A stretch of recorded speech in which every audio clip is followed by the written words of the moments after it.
We'll put it like that. Nice. What's it like? I was actually there in attendance in Cleveland for Coe's first career NFL touchdown, which was awesome. And, Awesome. It was a great game. You could hear me on camera. I was just screaming, "Say it ain't so, Coe! Say it ain't so!" Sadly, from there, the game kind of went off the rails a little. That was the last high moment of that game, but it was a great game. Overtime loss, fun time. Yeah. But how was that moment for you? Seeing the first, whether it was on TV, in person, wherever you were, seeing his first NFL touchdown. How was that?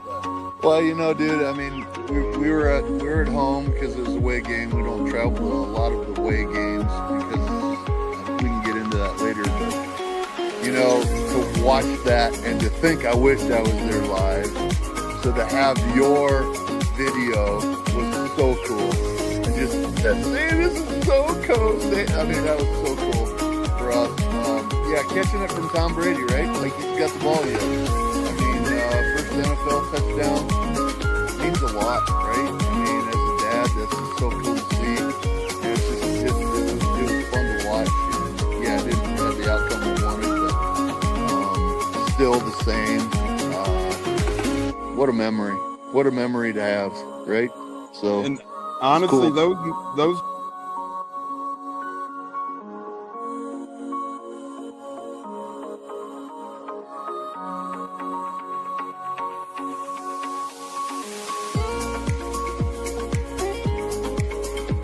One of the best guests ever, the Buccateers in the house tonight. You guys hear him on Tampa radio all the time. He's one of the best in the business. My favorite personal in the business. That's why I'm elated tonight.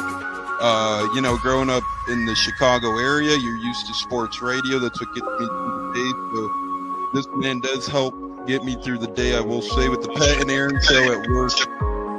Nothing like it. So it's incredible. It looks like we got Stunna bumbling in. I'm Tampa Tones. We are joined by lead goon tonight, host of the Pat and Aaron show of WDAE, Pat Donovan. And it sounds like Stunna is bumbling a little bit. Gonna put him on mute for a second until that gets a little clear. But we're joined by Pat Donovan. It looks like Stunna is hanging out with Cheech and Chong in a car with the windows up or something over there. It does look like he got a little. No, my camera's broke. And he was trying to pull me in big time. And then I was like, nothing happened with Indianapolis yet. Like, I really want to give Indy a chance. And then also I talked to Cody Bruton, once he took over Rich McCann and still like, well, look, I was like, y'all just give me the opportunity to explore free agency, see what's going on, and then come out and make us do it. All right, everyone, you are tuned into the Buccateers, a wide receiver, Kalen Geiger, and we are about to have a great pod. This is the Buccateers. You're tapped in, and here we go.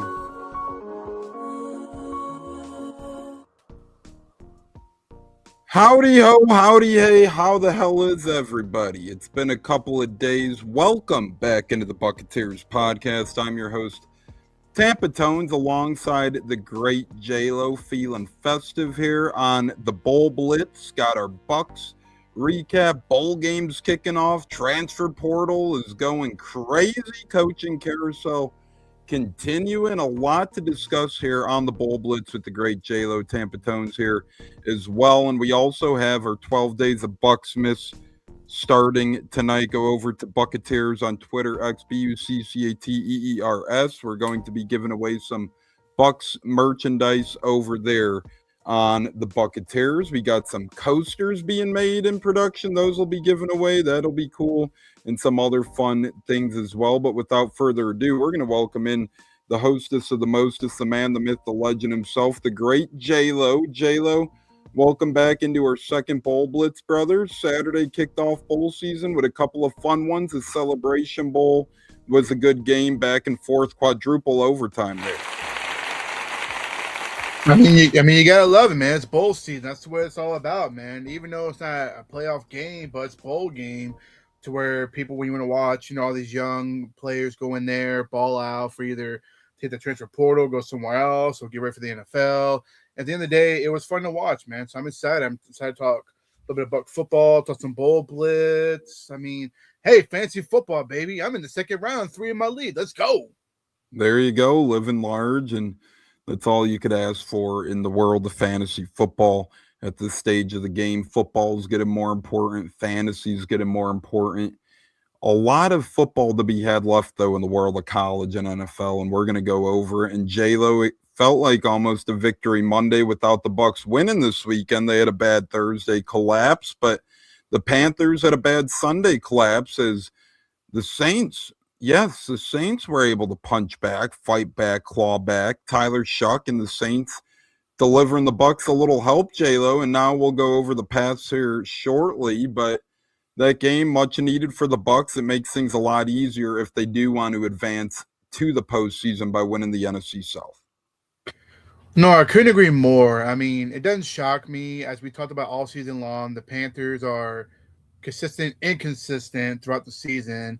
They can't get their team together. They got swept by the Saints. So really, the loss doesn't hurt as bad from the past from us losing at home to the Saints because look at the Panthers. They got swept by them. So it goes to show that this division is very well up in the air between us and the Panthers. And the Bucs got a very good shot. They just got to get back to playing ball, man. Go in there and go win a football game. And we're going to get over the scenarios here shortly. But, J-Lo, if you watch Sunday's game with the Panthers, are you feeling better or worse about Bucs Panthers this Sunday after seeing how Carolina came out against the Saints? At first, I'm not going to lie, I felt not as happy, but then watching Mike Evans on the Bucs talk with Will Golston and plus the reporter, it shows that this team is very well. Yes, thank you, Casey Phillips. Thank you for correcting me. Yes, Casey Phillips. To me, I feel that Mike Evans and most of the team are in gear to try to go win a football game, get back on the postseason trail. And I think Tristan Wirfs alluded to that too with his tweet the other day saying change is coming, or not tweet, but, music, and everybody alluded to, oh my God, what does he mean? Does this mean? It's like, people, relax. He means the Bucs are going to play better, pedal to the metal, and hopefully advance here and clinch the NFC South. And they could do that by the following scenarios. So these are the ways that the Bucs could clinch the NFC South. They clinch the NFC South if they win any two of the last three games. So obviously the easiest path would be win the next 2 weeks and you clinch, right? Then you don't got to worry about the last. But if you win any two of the last three, the Buccaneers are your NFC South champs, J-Lo. Or if you split with Carolina, you go 1-1.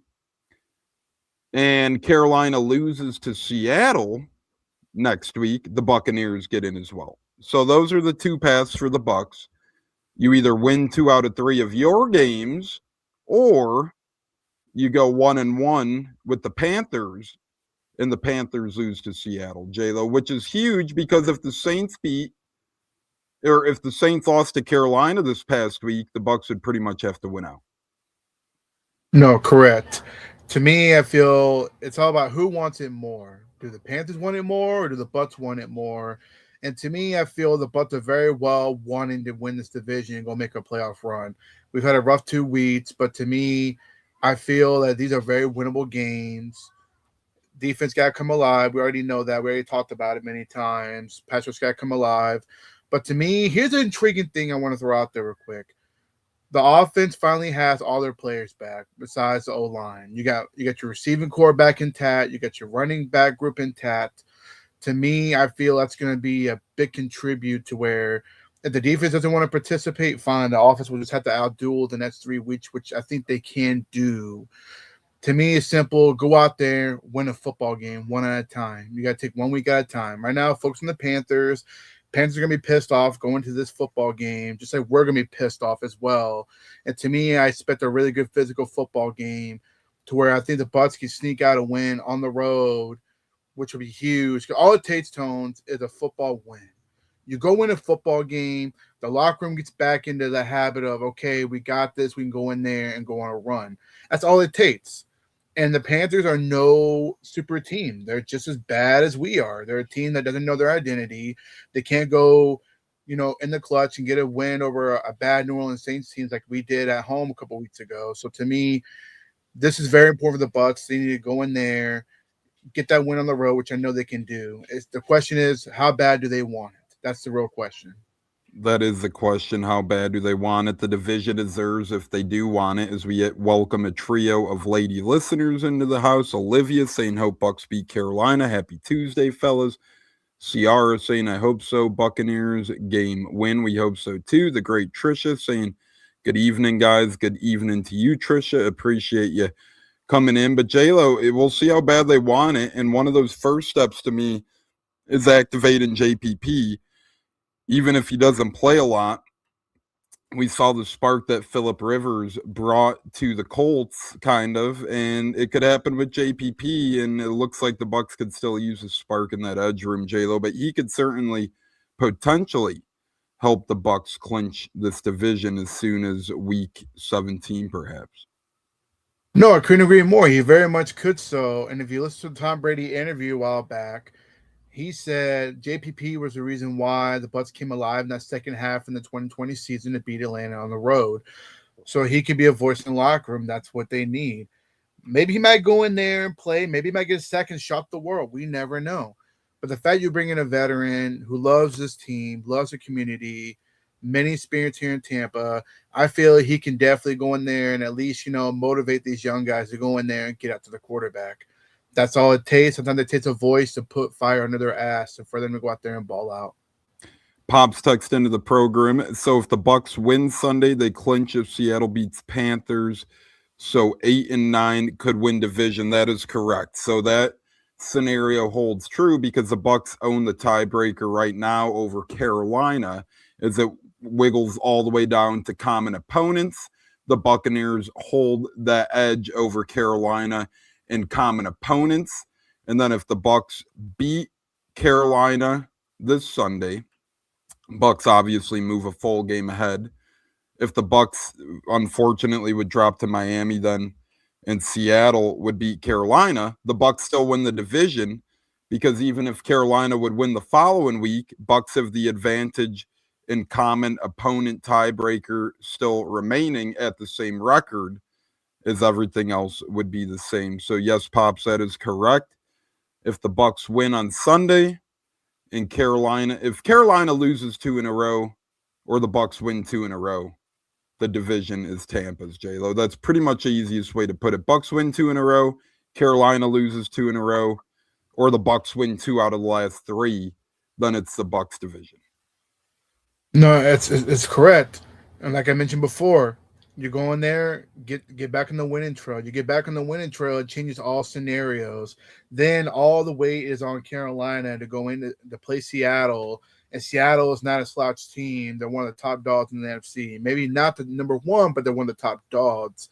And to me, I feel when you go into your house, when you go into an opponent's house and you beat them in their house, it's going to put so much pressure on them to try to get a victory to survive, which I know the Panthers are not truly capable of.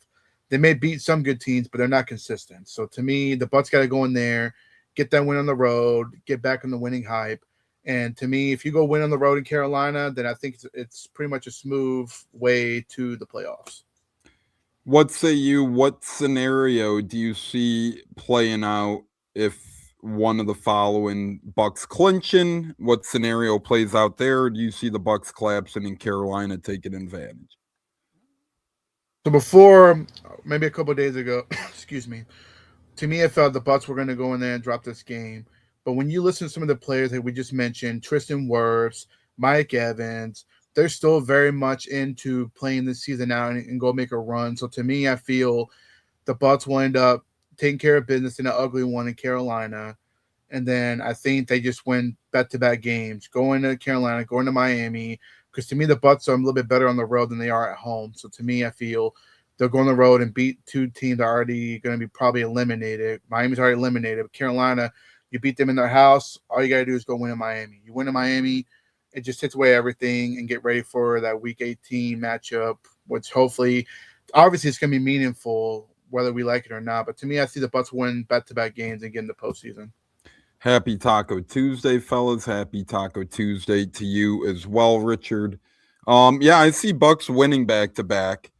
I actually see Carolina potentially upsetting Seattle, but that won't matter because I think the Bucs win back-to-back, and I'll be there this Sunday in Carolina we will be taking over part of the Buccateers. Joey Nips and I, along with Pops, will be in Carolina, 1 o'clock Eastern on Sunday. Then we'll be in Indianapolis Monday for Colts 49ers Monday Night Football. Just feels like Bucs are letting eliminated teams play spoiler, like Miami and H-on have a day. I mean, so you could say the same about the Panthers then. So we'll see what team wants it more, right? Both of these teams are letting spoiler kind of occur, J-Lo. But regardless, if you're around Carolina, neck of the woods this Sunday, Indianapolis on Monday, come say hi, let's have a beer, and enjoy some good football. Speaking of good football, J-Lo, bowl games continue tonight, as it is the Bowl Blitz. Tampa Tones J-Lo here, bringing you alongside on a Tuesday. Usually Tune Me Up Tuesday, but it's their Bowl Blitz today.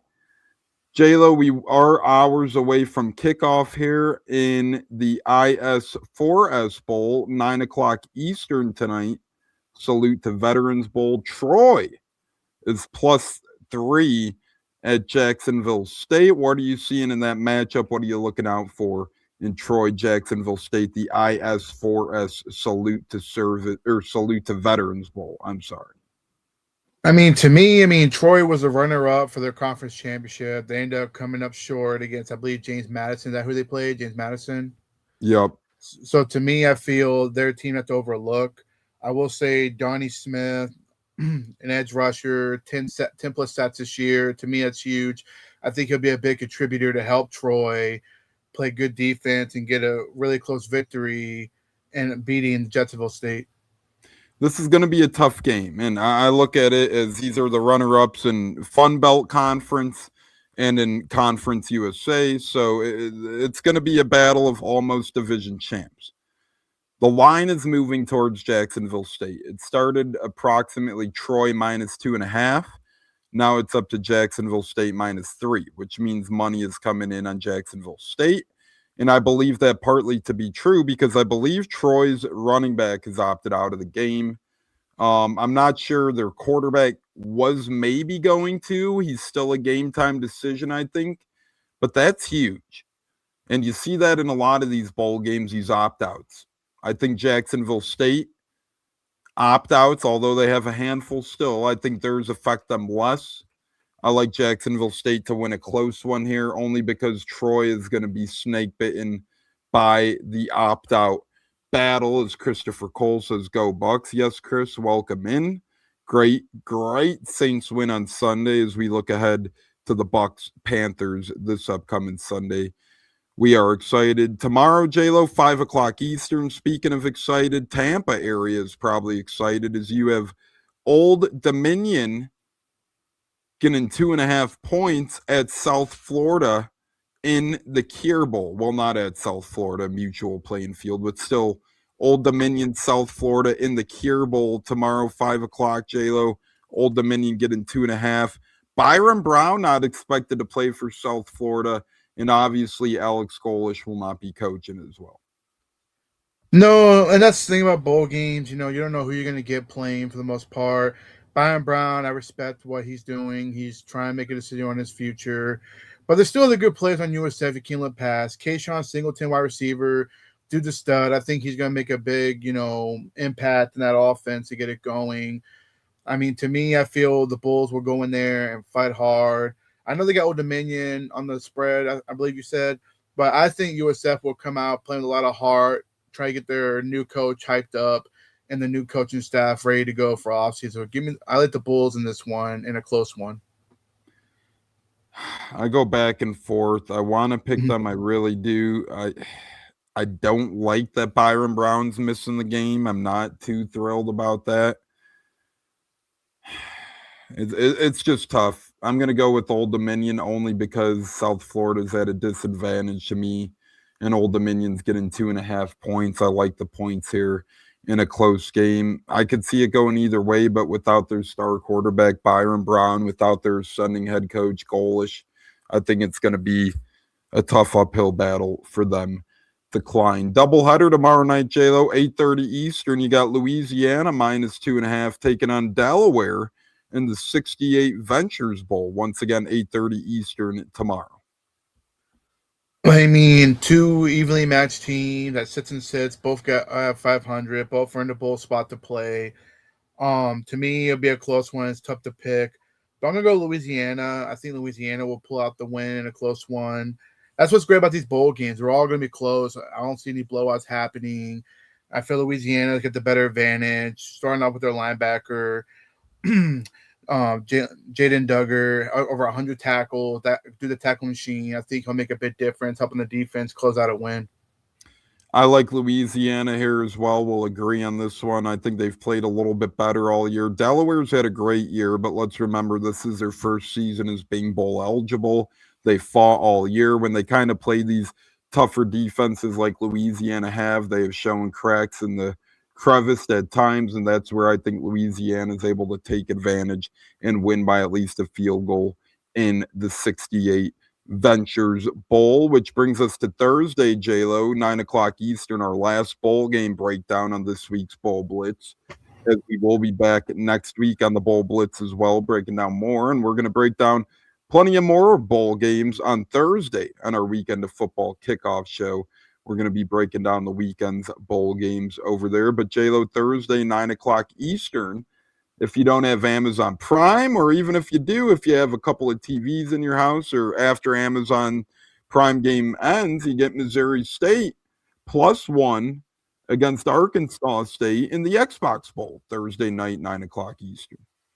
I mean, it's an intriguing name, Xbox Bowl. I love it, man. Just bring back memories, when Xbox first came out. But that's part of the coolness with the bowl games is the names.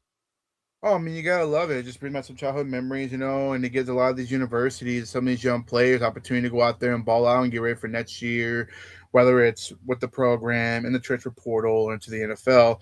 But to me, I say Arkansas State. I feel like they'll pull out the win. I like their quarterback, Jalen Rayner. I think he's a good, experienced quarterback who's going to lead the way and get Arkansas State the victory over Missouri State in a close one. Yeah, I agree with you. We're going to end on agreement here 2 in a row. I just think they pull out a close one. It's going to be an interesting game. I like the Thursday night college football NFL double feel. And then Friday, not that we're getting into them, J-Lo, but it's going to be a fun one. You have a triple header Friday, Kennesaw State, Western Michigan in the Myrtle Beach Bowl, Friday, 11 a.m. Memphis, NC State, Friday at 2:30. And then Alabama, Oklahoma in the playoff game on Friday, J-Lo. Pretty fun triple header there. No, I couldn't agree more. And what a way to start the playoff game with Alabama, Oklahoma. To me, this can go either way to either team. I feel like either one of them is going to pull out the win. That's going to be fun to talk about when we talk about it. But, hey, Football Friday, you got to love it. Richard asks, when is the Heisman ceremony? Who are the candidates? Funny you ask, Richard, because it did already happen 3 days ago, but that's not why it's funny. It's funny because of how bad the publicity has gotten for the Heisman. I know multiple people who didn't know it even happened yet, or who won it yet, or who the candidates were. Where back in the day, J-Lo, the Heisman was the big thing in college football. People actually gathered around the TV to watch who would win. Now it feels like it kind of falls wayside, J-Lo, and they need to switch it up to me.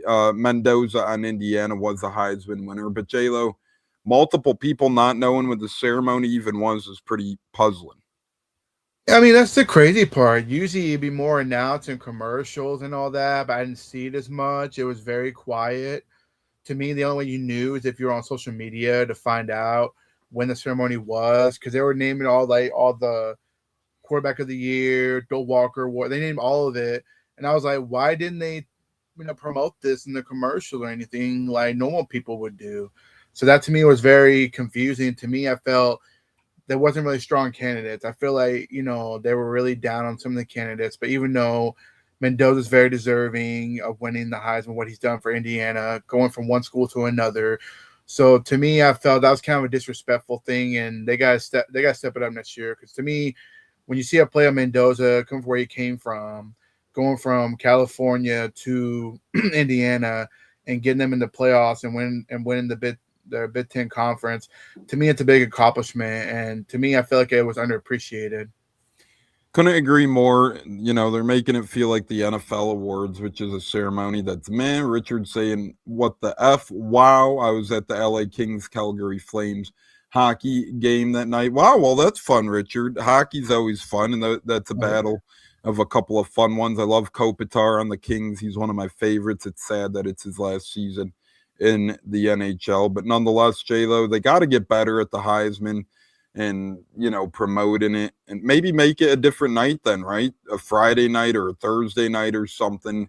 Maybe the vibes aren't working there, but whatever the hell the case might be, they may need to rejuvenate, retool the entire thing, J-Lo. If you are watching right now live on the Buccateers, we don't need to retool. You're in the right spot. If you're on YouTube, please hit the like button, subscribe button, turn that notification bell on. Shout out to our Buccateers honorary members. Big Ed Rabasa, you will be receiving a coaster for being a member when they come in. So that's one of the benefits, J-Lo. When you are a member, you not only get shout out, you get merchandise as well and other opportunities. And shout out to Huge Purple as well, who will be getting a Buccateers coaster as well. But please hit that like button, subscribe button, turn that notification bell on YouTube. Never miss an episode today. Help us help you. If you could become a member, and if you could ever afford a super chat, always appreciated. Never expected, Mr. J-Lo. But 12 Nights of Bucsmas kicks off tonight on the Buccateers Twitter page. That'll be a lot of fun. See what we're going to give out tonight over at Buccateers and see the rules over on Twitter. But speaking of rules, J-Lo, it seems like the transfer portal has no rules today. That is going crazy with a lot of transfers seemingly announced to this point. Thoughts on who you may have heard from or what you've seen so far out of the 2025-2026 college football transfer portal? I mean, normally around this time of year, it's expected. You're going to see a lot of big names going to the transfer portal because either they're not with the new coach and the new coach ain't with them. That's just how it goes. That's simple. To me, you know, Raiola, we already knew that was coming. We already knew Nebraska was going downhill. So it'll be interesting to see where he goes. DJ Lagway, me as a Gator fan, I kind of anticipated it. I felt like with the offensive coordinator that Florida brought in, it wasn't going to be the best fit for Lagway. But I wish him the best wherever he goes. I'm already hearing LSU's already on his radar. So I'll be interested to see if LSU really brings him in. New scenery. I mean, there's so many opportunities. And that's why I tell college football fans in general that even though one leaves, now you get an open spot for another transfer portal you can pluck away from one of these bigger schools or small schools that have had big years to the new universities. So to me, I feel a lot of universities are going to get better. They're going to bring in some transfer portals, some of the recruits in. But for the most part, I mean, it is what it is. And as a Gator fan, I wish all those other transfers that transferred out of Florida the best of luck to wherever you go, and go out there and ball out. How do you feel about Lagway hitting the transfer portal? Where do you think he might end up? Do you think his time in Florida is done? Unfortunately, it is. From what I've gathered, from what I've heard from multiple reports within the university, that he met with head coach John Summerall, some of the staff, and I guess the meeting didn't turn out so hot. To me, I felt Summerall kind of questioned Lagway, who he was as a player or even as an individual, but that's what I'm reading. To me, I just felt like it was, you know, a reasonable breakup to where Lagway needs a change of scenery. To me, the Napier effect didn't work out well for him. But I feel like him going to LSU under Lane Kiffin will benefit him really well. I'm hearing Baylor. That's where his dad went. His dad went to Baylor. That'd be an interesting one. There was another one that was thrown out there. But if it was me, I know the LSU fans are hating on Lagway because they saw what he did throwing 5 turnovers. But to me, if you give him the right coaching staff, he could be productive and be the quarterback we were hoping he was at Florida. So to me, LSU, Lane Kiffin would probably be his best case to get him back to where he was, being a really highly recruit, and he can go out there and win games.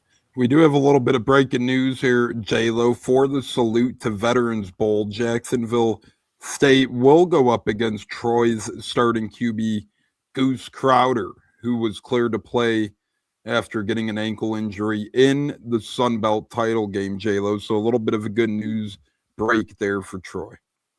No, absolutely. And that's what you hope for. You want to see many kids play much as possible, but I guess some want to stay healthy for the transfer portal, for the NFL draft.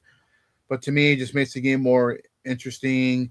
Go out there for your last game and ball out. Sometimes you'll be like, okay, guys, my last game. Let's go ball out. Let's go kick ass. So to me, that's awesome. Good for Troy.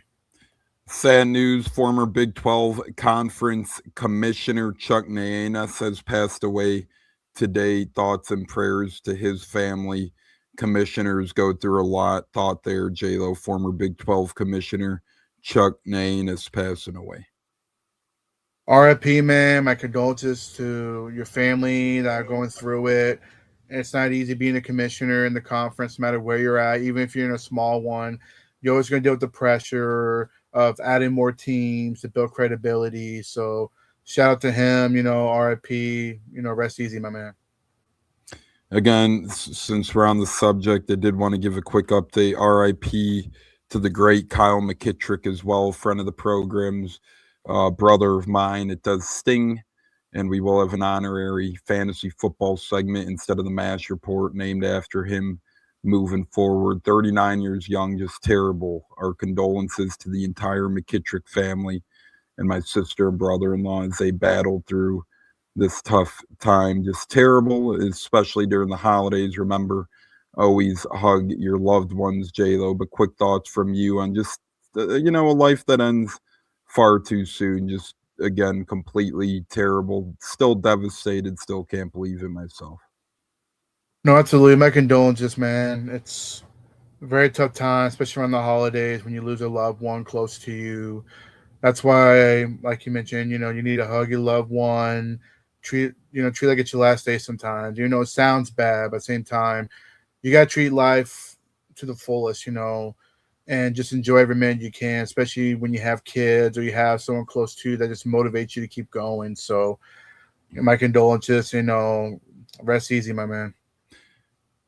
Moving on, and it's never easy to move on after such a somber topic, losing the former Big 12 commissioner, losing a friend of the programs. Huge Purple, one of the members of the Buccateers. Huge Purple, we did announce that we are making coasters, and since you're an honorary Buccateer on our YouTube channel, you'll be receiving one or two of those coasters. So be on the lookout when those release. Instead of shirts this year, we're making coasters. But he says cheers to the ones that we lost. Absolutely. Cheers, toast to them.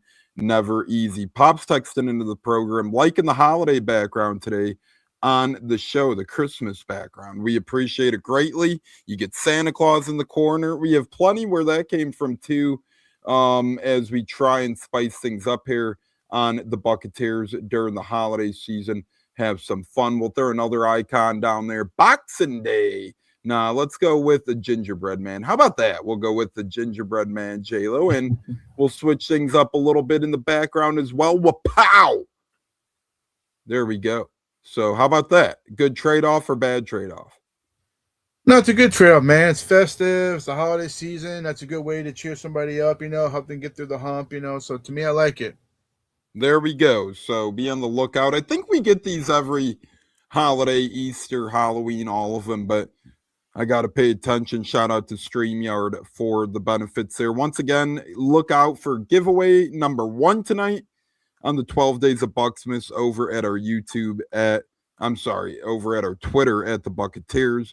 See what's going on there. But J-Lo, one last little bit of important transfer portal news before we get to the college coaching carousel. North Texas QB Drew Mastamaker is expected to enter the transfer portal. That's a big one, J-Lo, as he led the country with 4,129 passing yards this season.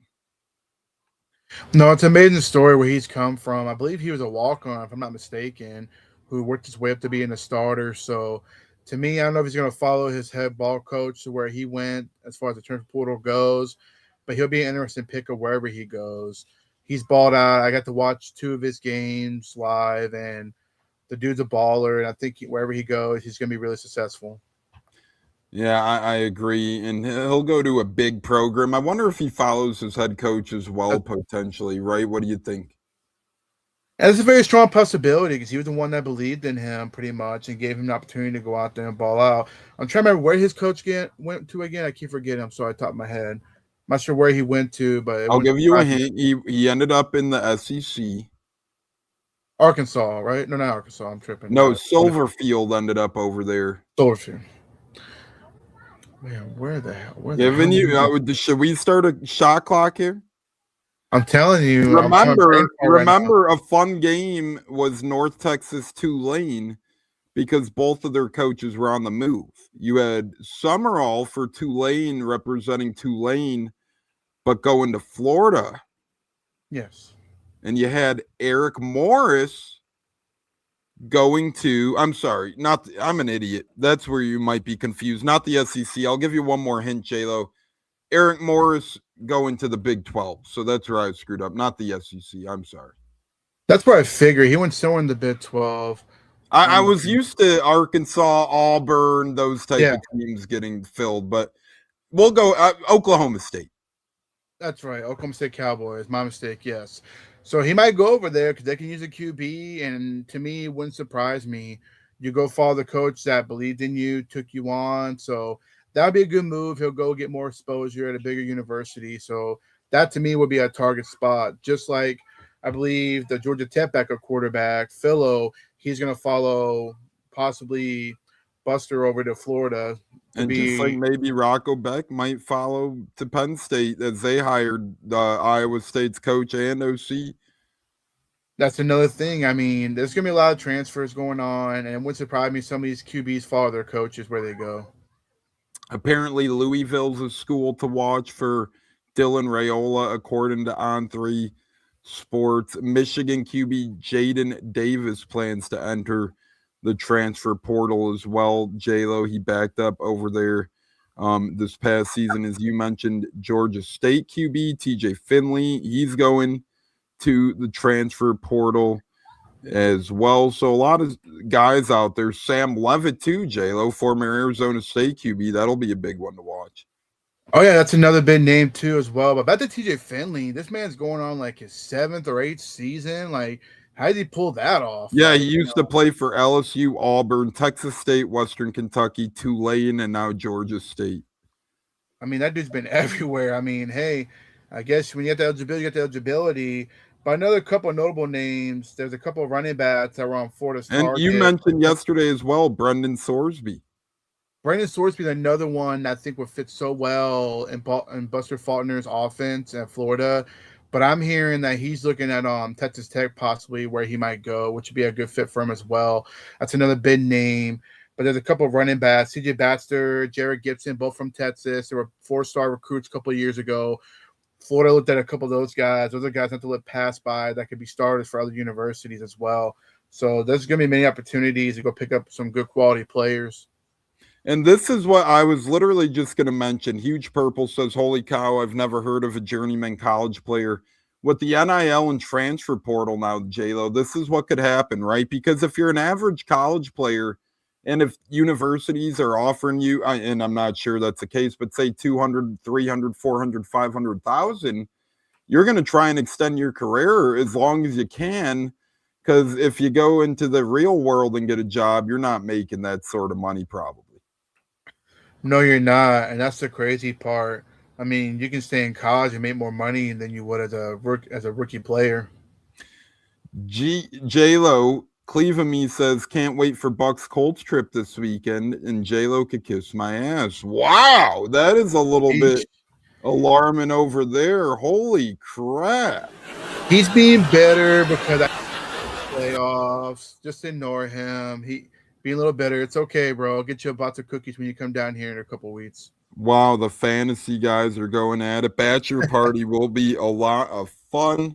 I really hope everybody can make it. I know there's circumstance, but man, I hope everybody could make it. That is for damn sure. J-Lo, who will get the Michigan job? Blank. We are hearing rumors right now. Dillingham from Arizona State. We're hearing DeBoer from Alabama potentially. Hearing a couple other potentials as well.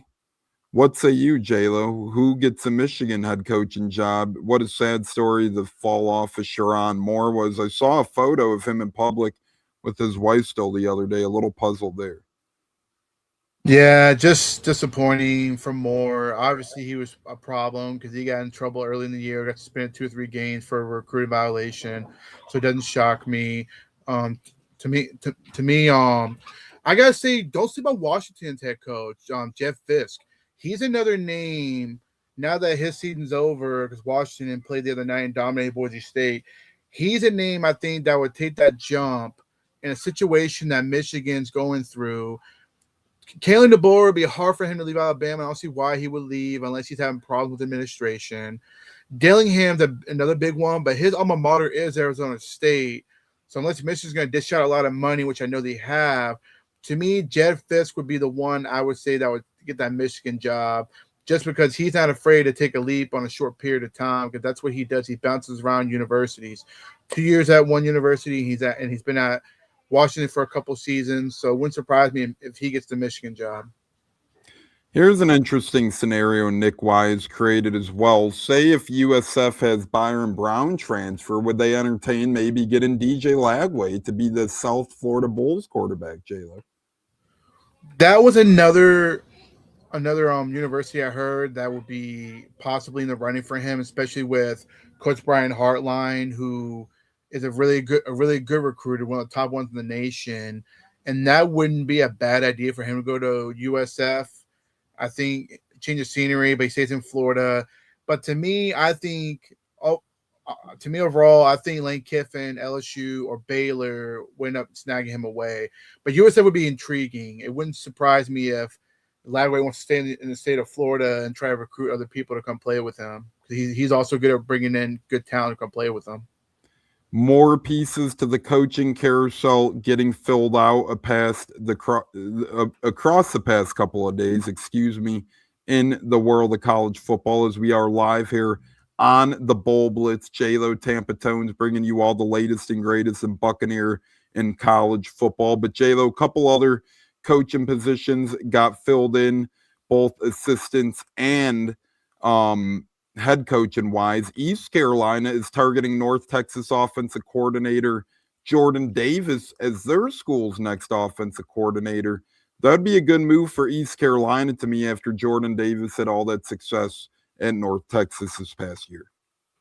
No, I couldn't agree more. ECU, they're desperate for coordinators because they also lost their defensive coordinator to USF. They plugged and their offensive coordinator, John David Baker, went to Ole Miss. Exactly. They lost two of the good coordinators. So to me, this would be a home run hit. They bring in North Texas offensive coordinator to replace him, who I think wouldn't lose a beat to help ECU back on track and try to win football games.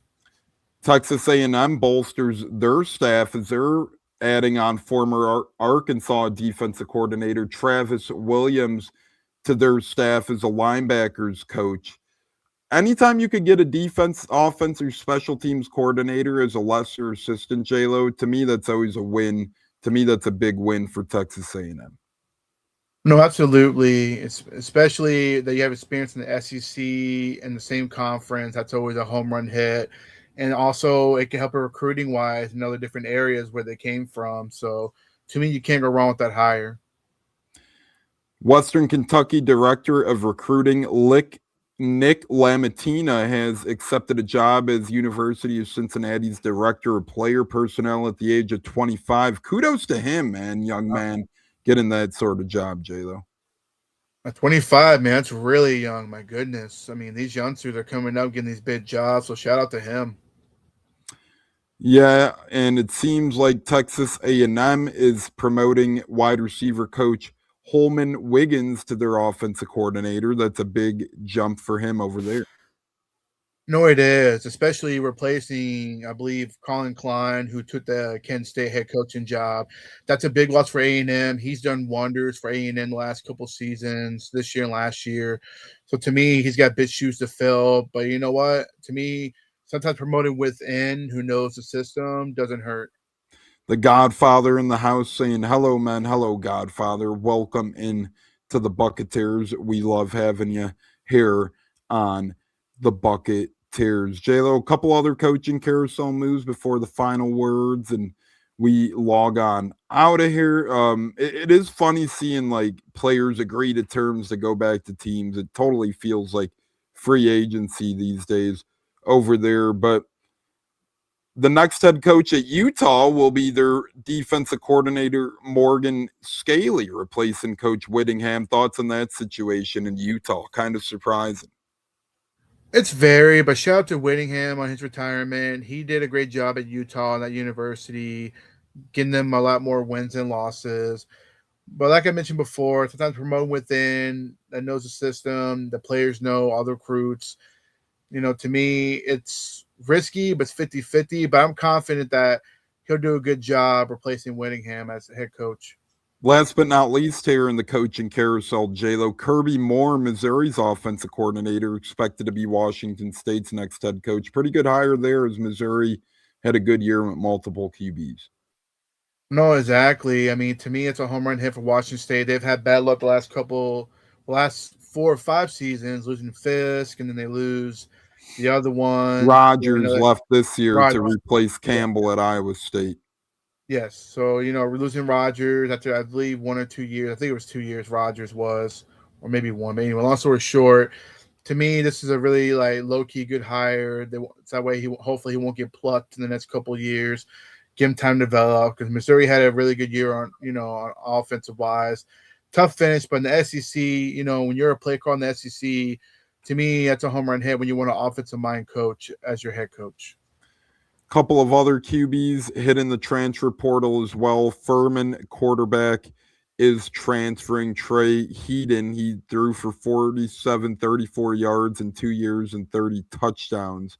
2 years of eligibility left there. Kansas State's leading wide receiver, Jace Brown, is entering the transfer portal. Auburn starting center, Jay Crawford, entering the transfer portal as well. J-Lo and FSU tailback Cam Davis plans to enter the transfer portal as well. Any thoughts on those or anything we might not have gotten to yet, whether it's transfer portal, coaching carousel, or bowl mania that you want to chat up? Well, Cam Davis, I like a lot. I think he's gonna get an opportunity at another big university to be a starting back. I liked him a lot. Just Florida State, they're in total democracy, on my honest opinion. And the fact that they're keeping their head coach, hey, makes me as a Gator fan happy. But as far as the coaching carousel goes, a lot of good moves were made, especially some of these low key hires. I like it a lot. I'm looking forward to seeing the transfer portal, see where these transfers go. I mean, you mentioned earlier USF by Nick Weiss mentioning that. That's very intriguing, and that'd be awesome. USF could pull it off. But I just feel strongly that Lane Kiffin's going to be able to be the one that plucks DJ Lagway and brings him into LSU, give him another opportunity to go out there. And then Raiola is another interesting one. I'm looking forward to see where he goes, because obviously he's not going to go to a small school. Somebody's going to take a chance and pay him a lot of money to bring him over there. On this day in 2007, J-Lo, Michael Spurlock had the Run, Michael, Run kickoff to the house play with the great Gene Deckeroff on the call. I cannot believe it's already been that long. I was there. I was there live. I was up in the nosebleeds. I still got my game ticket. I got him to autograph a week later. That was just awesome. The moment he hit the corner, man, seeing it live, and most of us fans, we already knew he was gone. The moment he cut that corner, took up the sideline, he was down the field, gone for a touchdown. But that's wild. And that's when the Bucs clinched the NFC South too, back in 2007 season. So definitely a good memory. Thoughts on Mike McDaniel saying Tua might be bench here in the near future with the Bucs-Dolphins game looming? Man, I really like that guy, Mike McDaniel, man. I think he's very interesting in the interviews. To me, I feel he's not the worst coach. I think he's a good coach. I just feel he's just having a bad year this year, because look what he's done for the Dolphins, getting to go on a win streak, but had a tough loss last night to Pittsburgh. But Tua possibly not playing. I mean, either way, the Bucs fan tones, it don't matter who's playing at quarterback. We've been struggling all year. To me, it don't matter who's playing at quarterback. You got to go out there and win the football game. So whether Tua plays or whoever his backup is, I'm not sure who his backup is. I haven't had time to really look into their roster because I'm focused on Carolina. To me, I feel Tua, I don't know, man. I wouldn't have paid him that money, man. Years ago when he got drafted, I would have preferred Herbert for Miami over Tua. That's just my opinion. I don't think Tua is the worst player, but he's definitely not worth the money they're paying him for.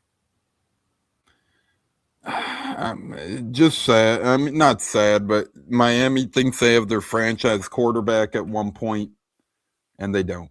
Just interesting stuff there. Always interesting here on the Buccateers. We'll be back tomorrow on a Wind Me Up Wednesday, prepping you for the big Bucs-Panthers game. On Thursday, we'll have our Saturday Showdown Weekend of Football kickoff show on a Thursday earlier than normal, as I'll be out and about traveling and towing the line. We'll be out and about as well, J-Lo. Joey, I'm also seeing Joe Burrow to Colts rumors. So between Burrow and Tua, J-Lo, it seems like Colts rumors heating up. A final word for the Bowl Blitz, J-Lo, before we bounce out of here and start our 12 Days of Bucsmas over on Twitter. It was a lot of fun, man. Bowl Blitz, breaking down college football games coming up, transfer portal, coaching carousel. Much more to talk about as we keep going on with the Bowl Blitz. We never know who's going to go where. Probably by next time, that show, we'll know who the new Michigan coach will be. I think they're going to lay him much longer than that. And in the meantime, tune in, folks. Thank you for all the watchers, all the commenters. Appreciate it. A lot of love. And till tomorrow night, have a good night. We'll be back on the Bowl Blitz here next week, as we'll be with you throughout bowl season, making sure you're informed on all the big bowl games, on the coaching carousel, the transfer portal, and so much more, as J-Lo and I will be watching the IS4S Salute to Veterans Bowl tonight. Jacksonville State taking on Troy over there. Should be a fun one. Salute to veterans. Once again, rest easy to my brother, Kyle McKittrick, and to everybody in the chat tonight. We love you. Cleve and me, the Godfather in the house, Olive, Richard, Trisha, Christopher Cole, Buccateers member, Huge Purple, and everybody else. We love you guys, and we'll see you tomorrow, hopefully back on the Buccateers here with J-Lo, Tampa Tones, and the rest of the guys. Peace out. Fire the damn cannons. Enjoy the bowl game tonight. We'll see you next time on the Bowl Blitz with the great J-Lo and Tampa Tones. Peace. Bro, we'll put it like that. What's it like? I was actually there in attendance in Cleveland for Coe's first career NFL touchdown, which was awesome. And, Awesome. It was a great game. You could hear me on camera. I was just screaming, "Say it ain't so, Coe! Say it ain't so!" Sadly, from there, the game kind of went off the rails a little. That was the last high moment of that game, but it was a great game. Overtime loss, fun time. But how was that moment for you? Seeing the first, whether it was on TV, in person, wherever you were, seeing his first NFL touchdown. How was that? Well, dude, I mean, we were at home because it was a away game. We don't travel to a lot of the away games because we can get into that later. But, to watch that and to think I wished I was there live. So to have your video was so cool. And just that, hey, this is so cool. I mean, that was so cool for us. Catching it from Tom Brady, right? Like, he's got the ball yet. I mean, first NFL touchdown means a lot, right? I mean, as a dad, that's so cool to see. And it was fun to watch. And, it didn't have the outcome we wanted, but still the same. What a memory! What a memory to have, right? So, and honestly, cool. those.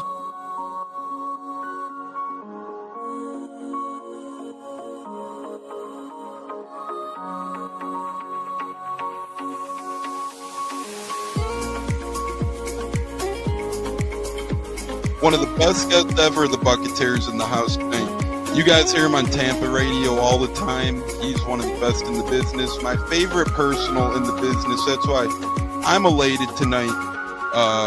Growing up in the Chicago area, you're used to sports radio. That's what gets me through the day. So this man does help get me through the day, I will say, with the Pat and Aaron show at work. Nothing like it. So it's incredible. It looks like we got Stunna bumbling in. I'm Tampa Tones. We are joined by lead goon tonight, host of the Pat and Aaron show of WDAE, Pat Donovan. And it sounds like Stunna is bumbling a little bit. Going to put him on mute for a second until that gets a little cleared. But we're joined by Pat Donovan. It looks like Stunna's hanging out with Cheech and Chong in a car with the windows up or something over there. It does look like you got a little. No, my camera's broke. And he was trying to pull me in big time. And then I was like, nothing's happened with Indianapolis yet. Like, I really want to give Indy a chance. And then also I talked to Cody Gruden, once he took over Rich McCann, I'm still like, well, look, I was like, y'all just give me the opportunity to explore free agency, see what's going on, and then kind of make us do it. All right, everyone, you are tuned into the Buccateers at wide receiver, Kalen Geiger, and we are about to have a great pod. This is the Buccateers. You're tapped in, and here we go.